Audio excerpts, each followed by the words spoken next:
Hello everyone, welcome to MMA storm. और आज की वीडियो में हम सबसे पहले बात करेंगे अरमान सारूकियान और शारा बुलेट मैगोमेडोव के बीच में हुआ एक ग्रैपलिंग मैच की, जो एंड हुआ था ड्रॉ से। और इस मैच के बाद अरमान सारूकियान ने एक इंटरव्यू में बताया कि वो अपनी ही परफॉर्मेंस से काफ़ी डिसअपॉइंटेड है। और रिसेंटली इस्लाम माकाचेव ने एक इंटरव्यू में बताया था कि वो यूएफसी के बाहर कोई भी ग्रैपलिंग मैच करने में इंटरेस्टेड नहीं है। और इसी पे अरमान सारूकियान ने अपना रिएक्शन दिया। इयान मकाडोगेरी का भी एक वीडियो रिलीज हुआ है जिसमें वो इस्लाम माकाचेव को बीट करने की बात करते हैं और वो काफ़ी ज़्यादा कॉन्फिडेंट दिख रहे हैं। हबीब नर्मागोमेडोव ने भी एक इंटरव्यू में यूएफसी पॉलिटिक्स की बात की है और अपना डिसअपॉइंटमेंट शो किया। और यूएफसी 327 की भी एक बहुत बड़ी फाइट और उसकी लोकेशन रिवील हुई है। और लास्ट में बात करेंगे यूएफसी के एक कंप्लीटली न्यू कपल की, जो काफ़ी सरप्राइजिंग और काफ़ी अनएक्सपेक्टेड था। तो वीडियो एंड तक ज़रूर देखना और चलिए शुरू करते हैं।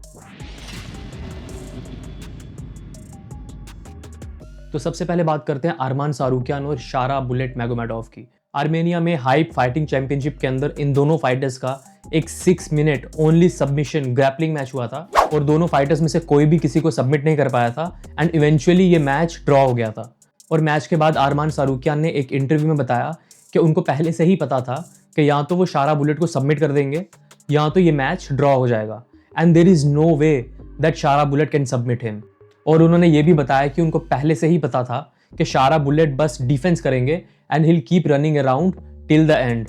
और इनिशियली ये फाइट लंबी होने वाली थी, लेकिन शारा बुलेट डिसएग्री कर रहे थे। वो सिर्फ 5 मिनट की फाइट चाहते थे।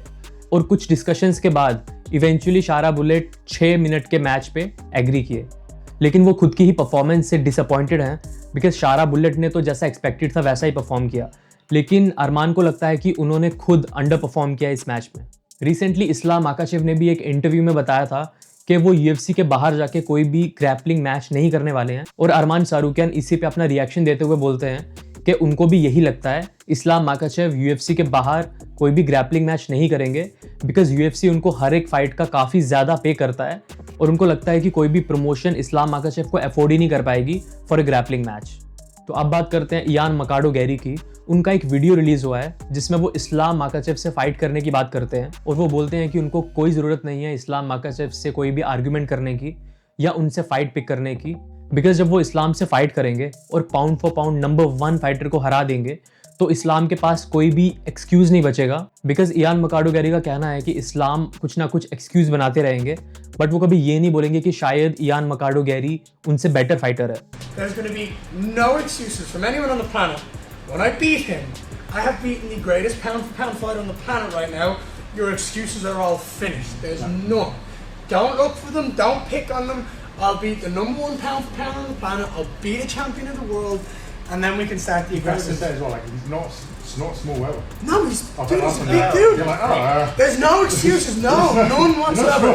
When I beat Islam Makhachev and I win the world title, there will be no excuses from anyone, anywhere on the planet. End of, done. They all look for something. They all want that claim of, oh, you know, it was this, it was that. No, it couldn't have been you. It couldn't have been. That Ian's just better than you. And personally, I don't really understand the context. मुझे नहीं पता उन्होंने ऐसा क्यों बोला, but he is very confident that he can beat Islam Makhachev. और अब बात करते हैं हबीब नर्मागोमेडोव की।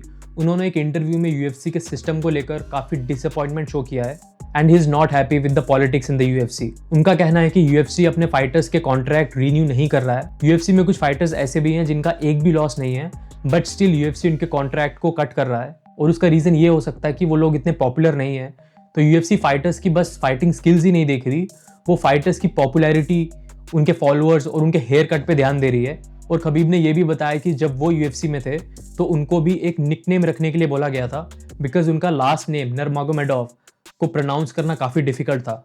और उनका कहना है कि यूएफसी एक स्पोर्ट है, तो इसको एक स्पोर्ट्स की तरह ही देखना चाहिए, इसको एक एंटरटेनमेंट शो की तरह नहीं बनाना चाहिए। Very bad for US promotions, very bad, because there is so many hungry fighters coming, and they don't like to talk, they don't like trash talk. They just come, smash people and take money, you know. And US promotions, they don't like this. They like trash talking. They like entertainment. I understand.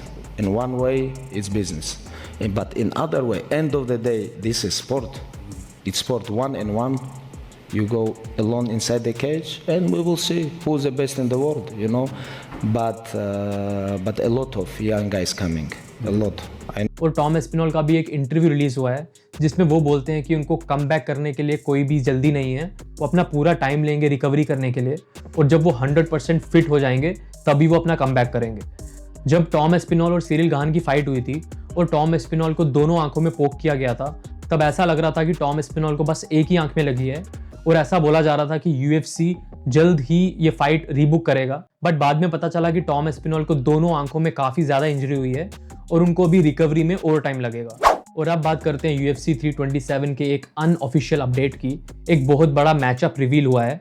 Light heavy weight में fight करने वाले Johnny walker fight कर सकते हैं Dominic Reyes के साथ। ये दोनों ही फाइटर्स काफ़ी पॉपुलर हैं और काफ़ी एंटरटेनिंग हैं, और ये इवेंट मायामी में होने वाला है। और जॉनी वॉकर ने रिसेंटली एक वीडियो अपलोड की जिसमें वो अपना वेट चेक करते हैं, जो था 111 kgs।